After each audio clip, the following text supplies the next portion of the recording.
ప్రియమైన నా దేశ ప్రజలారా, నమస్కారం. 2026 సంవత్సరంలో మొదటి మన్ కీ బాత్ ఇదే. రేపు జనవరి 26వ తేదీన మనమంతా గణతంత్ర దినోత్సవాన్ని జరుపుకుంటాం. జనవరి 26నే మన రాజ్యాంగం అమల్లోకి వచ్చింది. మన రాజ్యాంగ వ్యవస్థాపకులకు నివాళులు అర్పించే అవకాశాన్ని ఇచ్చే రోజు రేపటి గణతంత్ర దినోత్సవం. ఈరోజు అంటే జనవరి 25వ తేదీ కూడా చాలా ముఖ్యమైన రోజు. ఈరోజు జాతీయ ఓటర్ల దినోత్సవం. ఓటర్లు ప్రజాస్వామ్యానికి ఆత్మ వంటివారు. మిత్రులారా, 18 ఏళ్ళు నిండి ఓటరుగా మారడాన్ని జీవితంలో ఒక సాధారణ మైలురాయిగా పరిగణిస్తాం. అయితే ఈ సందర్భం వాస్తవానికి ఏ భారతీయుడి జీవితంలో అయినా ఒక పెద్ద మైలురాయి. అందువల్ల మన దేశంలో ఓటర్లుగా మారడాన్ని ఉత్సవంగా జరుపుకోవటం చాలా ముఖ్యం.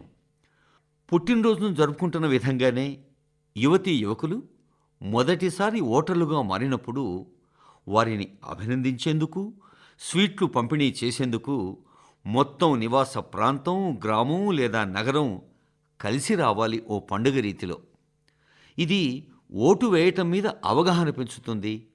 ఓటరుగా ఉండటం ఎంత ముఖ్యమో అనే భావనను మరింత బలోపేతం చేస్తుంది.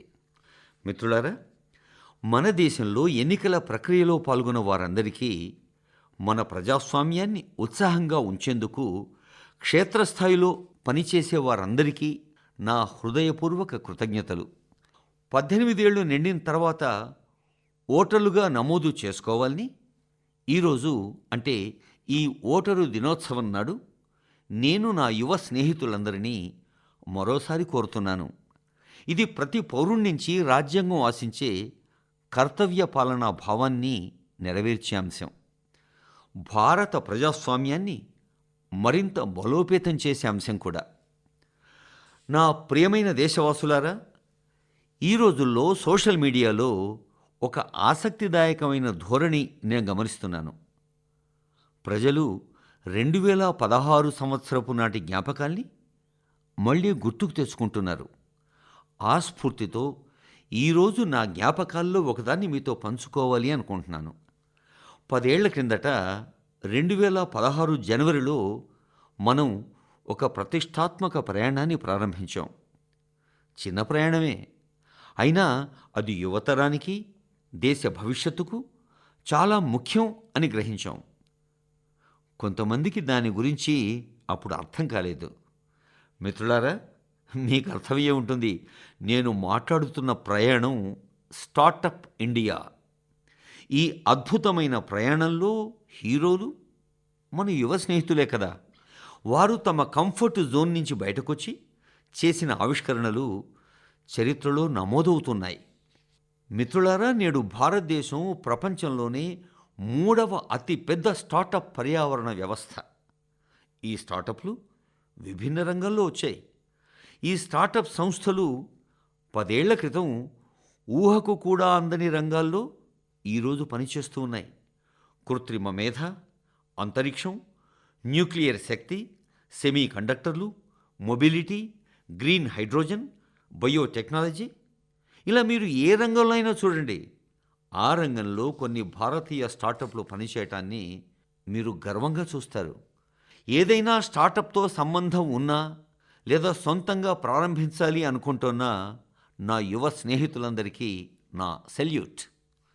మిత్రులారా, దేశ ప్రజలకు, ముఖ్యంగా పరిశ్రమలు, స్టార్టప్లతో సంబంధం ఉన్న యువతకు ఈ మన్ కీ బాత్ ద్వారా నేను ఒక అభ్యర్థన చేయాలి అనుకుంటున్నాను. భారత ఆర్థిక వ్యవస్థ వేగంగా అభివృద్ధి చెందుతూ వస్తోంది. ప్రపంచం అంతా మన దేశం వైపు చూస్తోంది ఇప్పుడు. ఇలాంటి సమయంలో మనందరికీ ఒక పెద్ద బాధ్యత ఉంది. ఆ బాధ్యత నాణ్యత మీద దృష్టి పెట్టడం. ఏదో నడుస్తోంది, నడిపిస్తున్నాం, ఇలా గడిచిపోతోంది అనే కాలం ముగిసింది మిత్రులారా. ఈ సంవత్సరం మన శక్తి మేరకు నాణ్యతకు ప్రాధాన్యత ఇద్దాం. మన ఏకైక మంత్రం నాణ్యత, నాణ్యత, నాణ్యత మాత్రమే. నిన్నటి కంటే నేడు మెరుగైన నాణ్యత అందించాలి. మనం తయారు చేసే దేని నాణ్యతైనా మెరుగుపరచాలి అని గట్టిగా సంకల్పం చేసుకుందాం. మన వస్త్రాలు, మన సాంకేతికత, ఎలక్ట్రానిక్స్, ప్యాకేజింగ్ రంగం ఏదైనా కానీ భారతీయ ఉత్పత్తి అంటేనే అత్యుత్తమ నాణ్యతకు పర్యాయ పదంగా మారాలి. ప్రపంచవ్యాప్తంగా శ్రేష్ఠతను మన ప్రమాణంగా చేసుకుందాం. నాణ్యతకు కొరత ఉండకూడదని, నాణ్యతపై ఏమాత్రం రాజీ పడొద్దని మనం గట్టిగా సంకల్పించుకుందాం. నేను ఎర్రకోట నుండి జీరో డిఫెక్ట్, జీరో ఎఫెక్ట్ అని చెప్పాను. ఇలా చేయటం ద్వారా మాత్రమే మనం అభివృద్ధి చెందిన భారతదేశం దిశగా ప్రయాణాన్ని మరింత వేగవంతం చేయగలం. ప్రియమైన నా దేశ ప్రజలారా, మన దేశ ప్రజలు చాలా వినూత్నంగా ఉంటారు. సమస్యలకు పరిష్కారాలు కనుగొనటం మన దేశ ప్రజల హృదయాల్లో, మేధల్లో సహజంగా అంతర్లీనంగానే ఉంటుంది. కొందరు దీన్ని స్టార్టప్ల ద్వారా చేస్తారు, మరికొందరు సమాజ సామూహిక శక్తి ద్వారా పరిష్కారాన్ని కనుగొనే ప్రయత్నం చేస్తారు. ఉత్తరప్రదేశ్లోని ఆజంగఢ్లో అలాంటి ఒక ప్రయత్నం జరిగింది. ఈ ఆజంగఢ్ ప్రాంతం గుండా ప్రవహించే తమసా నదికి ప్రజలు కొత్త జీవితాన్నిచ్చారు. తమసా కేవలం ఒక నది మాత్రమే కాదు, అది మన సాంస్కృతిక ఆధ్యాత్మిక వారసత్వ జీవధార. అయోధ్యలో ప్రారంభమై గంగా నదిలో కలిసే ఈ తమసా నది ఒకప్పుడు ఈ ప్రాంత ప్రజల జీవన కేంద్రం. కానీ కాలుష్యం దాని నిరంతర ప్రవాహానికి ఆటంకం కలిగించింది. బురద, చెత్త, మురికి తమసా ప్రవాహాన్ని అడ్డుకున్నాయి. తర్వాత ఇక్కడి ప్రజలు దానికి కొత్త జీవితాన్ని ఇవ్వాలి అని ఒక ప్రచారాన్ని ప్రారంభించారు. నదిని శుభ్రపరిచారు. నది ఒడ్డున నీడనిచ్చే చెట్లను, పండ్ల చెట్లను నాటారు. స్థానిక ప్రజలు ఈ ఉద్యమాన్ని తమ విధి నిర్వహణగా భావించారు. అందరి ప్రయత్నాల వల్ల, అంటే సామూహిక భాగస్వామ్యం వల్ల ఈ నది పునరుద్ధరణ అద్భుతంగా జరిగింది.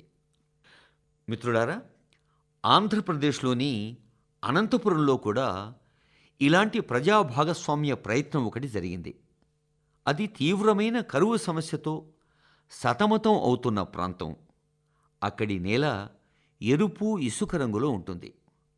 అక్కడి ప్రజలు నీటి కొరతను ఎదుర్కొంటున్నారు. అనంతపురం పరిసరాల్లో చాలా ప్రాంతాల్లో చాలా కాలంగా వర్షాలు పట్టం లేదు. కొన్నిసార్లు అనంతపురం ప్రాంతాన్ని ఎడారిలోని కరువు పరిస్థితితో కూడా పోలుస్తారు. మిత్రులారా, ఆ సమస్యల్ని అధిగమించేందుకు, పరిష్కరించేందుకు అక్కడి ప్రజలు నీటి వనరుల్ని శుభ్రం చేయాలి అని నిర్ణయించుకున్నారు. పరిపాలనా యంత్రాంగం సహకారంతో అక్కడ అనంత నీటి సంరక్షణ ప్రాజెక్ట్ ఆరంభమైంది. ఈ ప్రయత్నంలో భాగంగా 10కి పైగా నీటి వనరుల్ని పునరుద్ధరించారక్కడ. ఆ నీటి వనరులు ఇప్పుడు నీటితో కళకళలాడుతున్నాయి. అంతేకాదు 7,000కు పైగా చెట్లు నాటారు. అంటే అనంతపురంలో కేవలం జల సంరక్షణ మాత్రమే కాకుండా పచ్చదనం కూడా పెరిగింది. పిల్లలు ఇప్పుడు అక్కడ ఈత కొడుతూ ఆనందిస్తున్నారు. ఒక విధంగా యావత్తు పర్యావరణ వ్యవస్థ పునరుద్ధరింపబడింది అక్కడ.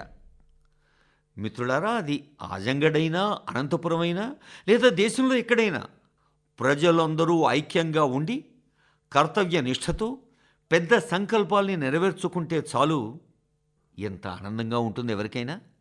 ఈ ప్రజా భాగస్వామ్యం, సామూహిక భావన మన భారతదేశానికి ఉన్న గొప్ప బలం. నా ప్రియమైన దేశవాసులారా, శతాబ్దాలుగా భజనలు, కీర్తనలు మన దేశ సంస్కృతిలో అంతర్భాగాలు, ఆత్మగా ఉంటూ వస్తున్నాయి. మన దేవాలయాల్లో భజనలు, కథలు వింటూనే ఉంటాం కదా. ప్రతి కాలం ఆ కాలానికి తగ్గట్టు భక్తిని తమ జీవన విధానంలో చేర్చుకుంది సమాజం. నేటి తరం కూడా దానికి నవీన రూపం ఇస్తూ వస్తోంది.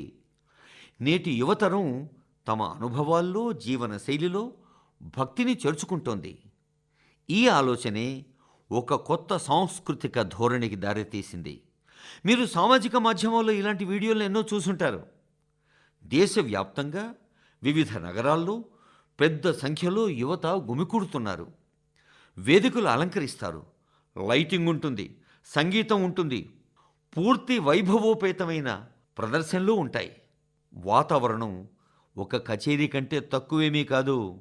అది ఒక భారీ కచేరీలా అనిపిస్తుంది. కానీ అక్కడ ప్రధానమైంది పూర్తి ఏకాగ్రత, అంకితభావం, లయతో శృతితో కూడిన భజనలు. భజనల ప్రతిధ్వనితో ఆ ప్రాంతాలు మారుమోగుతూ ఉన్నాయి. ఈ ధోరణిని ఇప్పుడు భజన్ క్లబ్బింగ్ అని పిలుస్తున్నారు. ముఖ్యంగా జెన్జీలో ఈ ధోరణి బాగా ప్రాచుర్యంలోకి వచ్చింది. ఈ కార్యక్రమాల్లో భజనల గౌరవం, స్వచ్ఛతపై దృష్టి పెట్టడాన్ని చూస్తుంటే చాలా ఆనందంగా ఉంది. భక్తిని తేలికగా తీసుకోలేదు. శబ్దాలు, పదాల గౌరవానికి ఏమాత్రం భంగం కలగలేదు. భావాల పరంగా కూడా రాజీ లేదు. వేదిక ఆధునికంగా ఉండొచ్చు, సంగీత ప్రదర్శన భిన్నంగా ఉండొచ్చు, కానీ ప్రధాన స్ఫూర్తి అలాగే ఉంది. అక్కడ ఆధ్యాత్మికత నిరంతరం ప్రవహిస్తోంది, ఒక క్రమశిక్షణతో, భక్తి భావంతో. నా ప్రియమైన దేశవాసులారా, నేడు మన సంస్కృతి, మన పండుగలు ప్రపంచవ్యాప్తంగా తమదైన ముద్ర వేస్తూ వస్తున్నాయి. ప్రపంచంలోని ప్రతి మూలలో భారతీయ పండుగల్ని ఎంతో ఉత్సాహంతో, గొప్ప ఆనందంతో జరుపుకుంటారు. మన భారతీయ సోదర సోదరీమణులు అన్ని రకాల సాంస్కృతిక చైతన్యాన్ని కాపాడుకోవటంలో కీలకమైన పాత్ర పోషిస్తున్నారు. వారు ఎక్కడైనా ఉండని తమ సంస్కృతిని, తమ ప్రధాన స్ఫూర్తిని మాత్రం పదిలంగా కాపాడుకుంటున్నారు, ప్రోత్సహిస్తున్నారు. మలేషియాలో ఉన్న మన భారతీయ సమాజం కూడా ఈ రంగంలో ప్రశంసనీయమైన కృషి చేస్తోంది.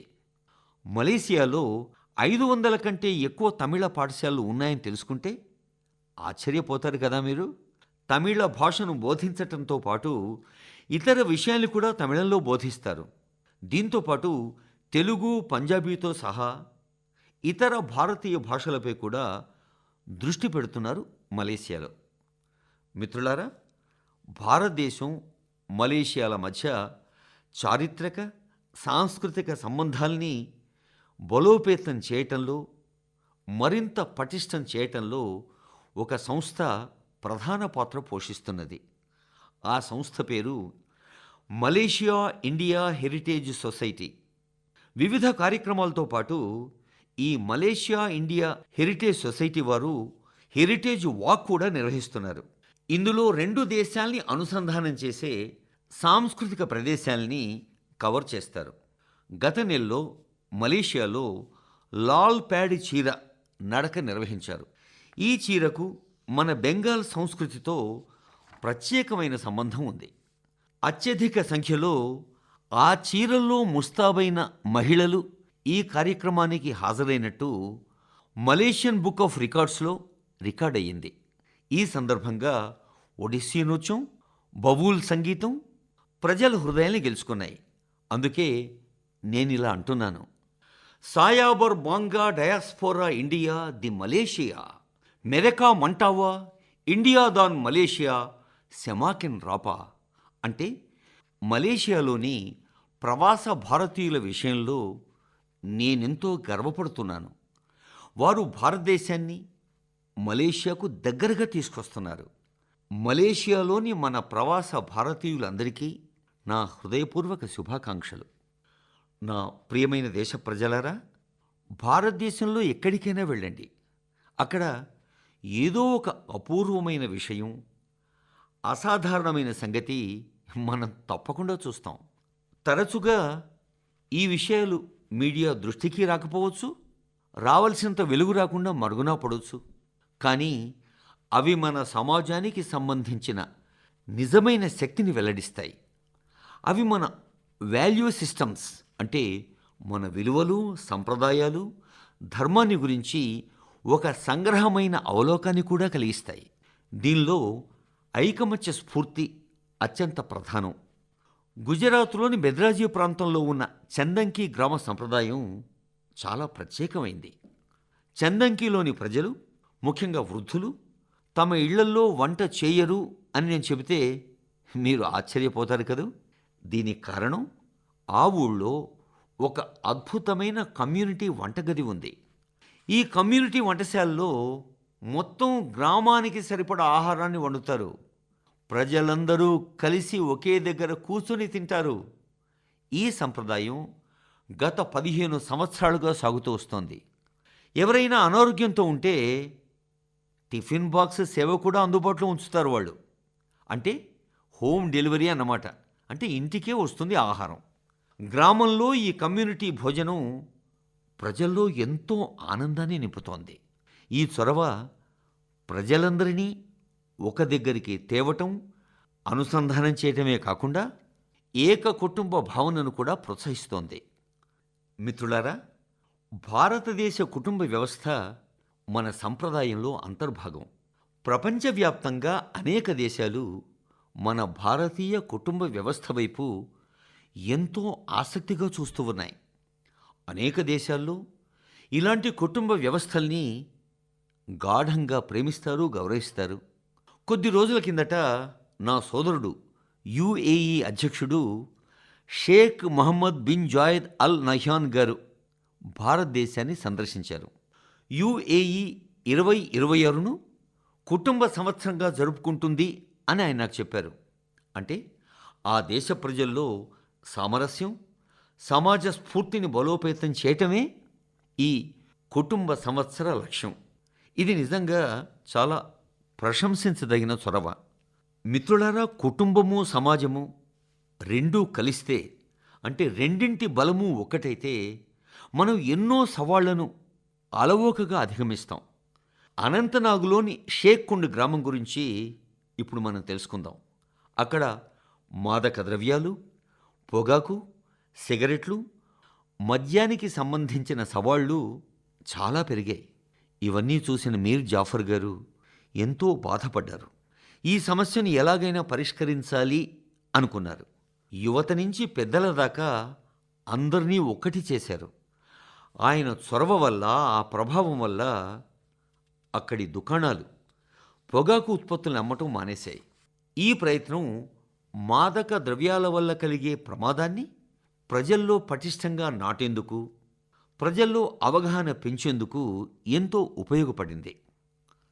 మిత్రులారా, మన దేశంలో చాలా ఏళ్లుగా నిస్వార్థంగా సామాజిక సేవలో నిమగ్నమై ఉన్న సంస్థలు చాలా ఉన్నాయి. ఉదాహరణకు పశ్చిమ బెంగాల్ తూర్పు మేదినీపూర్ ప్రాంతంలో ఫరీద్పూర్లో ఒక సంస్థ ఉంది. దాని పేరు వివేకానంద లోక్ శిక్షా నికేతన్. ఈ వివేకానంద లోక్ శిక్షా నికేతన్ గత 4 దశాబ్దాలుగా పిల్లలు, వృద్ధుల సంరక్షణలో పరిపూర్ణంగా నిమగ్నమైపోయింది. గురుకుల వ్యవస్థ ద్వారా విద్యను అందిస్తోంది, ఉపాధ్యాయులకు శిక్షణ ఇస్తోంది. ఈ సంస్థ సామాజిక సంక్షేమం కోసం అనేక గొప్ప పనులు కూడా చేస్తోంది. ఈ నిస్వార్థ సేవా స్ఫూర్తి దేశ ప్రజల్లో మరింత బలంగా పెరగాలని నా కోరిక. నా ప్రియమైన దేశవాసులారా, మన్ కీ బాత్ కార్యక్రమంలో మనం ఎప్పుడూ పరిశుభ్రత గురించి మాట్లాడుకుంటూనే ఉంటాం. అది నిరంతర చర్చ. మన యువత తమ చుట్టూ ఉన్న పరిశుభ్రత విషయంలో చాలా స్పృహతో ఉండటం చూసి నిజంగా నాకు చాలా ఆనందంగా ఉంది, ఎంతో గర్వంగా కూడా ఉంది. అరుణాచల్ ప్రదేశ్లో ఇలాంటి ఒక ప్రత్యేక ప్రయత్నం గురించి నాకు తెలిసింది. దేశంలో సూర్యకిరణాలు మొదటగా చేరే భూమి అరుణాచల్ ప్రదేశ్. ఇక్కడ ప్రజలు ఒకరినొకరు ఏమని పలకరించుకుంటారో తెలుసా? జై హింద్ అంటారు. అరుణాచల్లోని ఈటానగర్లో ఎక్కువ శ్రద్ధ ఎక్కడ అవసరం అనేది గమనించి యువకుల బృందం ఆ ప్రాంతాల్ని శుభ్రం చేసేందుకు కలిసి వచ్చింది. ఈ యువకులు వివిధ నగరాల్లోని ప్రజాస్థలాల్ని శుభ్రపరచటం తమ లక్ష్యంగా పెట్టుకున్నారు. తర్వాత ఈ ప్రచారాన్ని ఈటానగర్, నాహర్ లాగున్, దోయిముఖ్, సెప్పా, పాలిన్, పాసిఘాట్ ఇలా ఎన్నో చోట్ల ప్రారంభించారు. ఈ యువకులు ఇప్పటి వరకు 11 లక్షల కిలోగ్రాముల వరకు చెత్త శుభ్రం చేశారు. ఊహించుకోండి స్నేహితులారా, యువకులందరూ ఒకటై 11 లక్షల కిలోగ్రాముల చెత్తను తొలగించారు. మిత్రులారా, మరొక ఉదాహరణ అస్సాం రాష్ట్రానికి సంబంధించింది. అస్సాంలోని నాగావులో ప్రజలు అక్కడి పాత వీధులతో భావోద్వేగపరంగా అనుసంధానమయ్యారు. అక్కడ కొంతమంది తమ వీధుల్ని సామూహికంగా శుభ్రం చేయాలి అనుకున్నారు. క్రమంగా ఒకరొకరుగా ఎంతోమంది చేరారు. ఎక్కువ మంది గుమికూడారు. చెత్తను తొలగించే బృందం ఏర్పడింది. మిత్రులారా, ఇలాంటి ప్రయత్నమే బెంగళూరులో కూడా జరుగుతోంది. బెంగళూరులో సోఫా వ్యర్థాలు ఒక ప్రధాన సమస్య. కాబట్టి కొంతమంది నిపుణులు తమ స్వీయ మార్గాల్లో ఈ సోఫా వ్యర్థాల సమస్య ఎలా పరిష్కరించాలి అని ఆలోచించి ముందుకొస్తున్నారు. నేడు అనేక నగరాల్లో ల్యాండ్ ఫిల్ వ్యర్థాల్ని రీసైకిల్ చేయటానికి అంకితమైన బృందాలు ఉన్నాయి. చెన్నైలో అలాంటి ఒక బృందం అద్భుతమైన సేవ పంచింది. పరిశుభ్రత అనేది ఎంత ప్రముఖమైన అంశమో ఇలాంటి ప్రయత్నాలు ఉదాహరణలుగా వెల్లడిస్తాయి. మనం వ్యక్తిగతంగా లేదా బృందంగా పరిశుభ్రత కోసం నిరంతర ప్రయత్నం చేయాలి, ప్రయత్నాల్ని పెంచాలి కూడా. అప్పుడే మన నగరాల్ని మెరుగుపడతాయి. నా ప్రియమైన దేశ ప్రజలారా, పర్యావరణ పరిరక్షణ గురించి మాట్లాడేటప్పుడు మనం చాలాసార్లు గొప్ప ప్రణాళికలు, గొప్ప ప్రచారాలు, పెద్ద పెద్ద సంస్థల గురించి ఆలోచిస్తాం. కానీ చాలా సందర్భాల్లో ఈ పర్యావరణ పరిరక్షణ మార్పు అనేది చాలా సాధారణ విధానంలో ఆరంభమవుతుంది. ఒక వ్యక్తి, ఒక ప్రాంతం, ఒక అడుగు, ఒక స్థిరమైన ప్రయత్నం కూడా ఎంతో గణనీయమైన మార్పును తీసుకువస్తుంది ఈ పర్యావరణ దిశలో. పశ్చిమ బెంగాల్లోని కూచ్ బిహార్ నివాసి బెనాయ్ దాస్ ప్రయత్నాలు ఇందుకు ఒక గొప్ప ఉదాహరణ. గత కొన్నేళ్లుగా తన జిల్లాను సస్యశ్యామలం చేసేందుకు ఒంటరిగా పనిచేశారు. బెనాయ్ దాస్ వేలాది చెట్లు నాటారు. మొక్కల్ని కొనటం, నాటడం, సంరక్షణ, ఈ ఖర్చులన్నీ చాలాసార్లు ఆయన సొంతంగా భరించారు కూడా. అవసరమైన చోట అక్కడి నివాసితులు, విద్యార్థులు, మున్సిపల్ సంస్థలతో ఆయన కలిసి పనిచేశారు. ఆయన ప్రయత్నాలు రోడ్ల పక్కన పచ్చదనాన్ని అద్భుతంగా పెంచాయి. మిత్రులారా, మధ్యప్రదేశ్లోని పన్నా జిల్లాకు చెందిన జగదీష్ ప్రసాద్ అహిర్వార్ గారు కూడా మెచ్చుకోదగ్గ సేవలతో ముందు నిలుస్తున్నారు. అడవిలో బీట్ గార్డుగా పనిచేస్తారు ఆయన. ఔషధ మొక్కల గురించి సమాచారం, అడవిలో ఎంత అద్భుతమైన ఔషధ మొక్కలు ఉన్నాయి అనే విషయం ఎక్కడా క్రమపద్ధతిలో నమోదు కాలేదు అని గ్రహించాడు తాను పెట్రోలింగ్ చేస్తున్నప్పుడు మన జగదీష్ ప్రసాద్. జగదీష్ ఈ సమాచారాన్ని తదుపరి తరానికి ఎలాగైనా అందించాలి అనుకున్నారు. ఔషధ మొక్కల్ని గుర్తించటం, రికార్డ్ చేయటం ఆరంభించాడు. 125కు పైగా ఔషధ మొక్కలను ఆయన గుర్తించారు. ప్రతి మొక్క ఫోటో తీయటం, అంటే ఛాయాచిత్రం, దాని పేరు, ఉపయోగం, దొరికే ప్రదేశం, ఇలా ఒక అద్భుతమైన పట్టి తయారు చేశారు. అటవీ శాఖ ఆయన సేకరించిన సమాచారాన్ని సంకలనంగా మార్చి ఒక పుస్తకంగా అందించింది సమాజానికి. పరిశోధకులు, విద్యార్థులు, అటవీ శాఖ అధికారులకు ఎంతో ఉపయుక్తంగా ఉంది. మిత్రులారా, పర్యావరణ పరిరక్షణ స్ఫూర్తి నేడు పెద్ద ఎత్తున కనబడుతోంది దేశమంతటా. ఈ ఆలోచనను దృష్టిలో ఉంచుకొని ఏక్ పేడ్ మాకే నామ్ ప్రచారాన్ని దేశవ్యాప్తంగా నిర్వహిస్తున్నారు ఎందరో. లక్షలాది మంది చేరారు ఏక్ పేడ్ మాకే నామ్ ప్రచారంలో. దేశవ్యాప్తంగా ఇప్పటి వరకు నాటిన చెట్ల సంఖ్య 200 కోట్లు.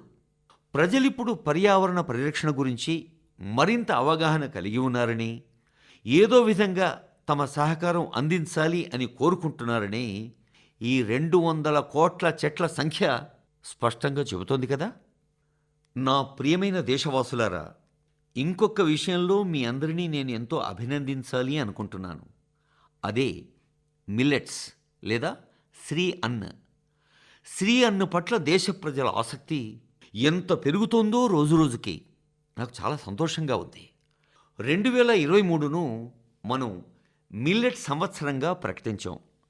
3 ఏళ్ల తర్వాత కూడా దేశంలో, ప్రపంచంలో మిల్లెట్ల విషయంలో అభిరుచి, నిబద్ధత ఇంత అద్భుతంగా ఉందంటే మనం 2023 మిల్లెట్ సంవత్సరాన్ని మళ్ళీ గుర్తుకు తెచ్చుకోవాలి.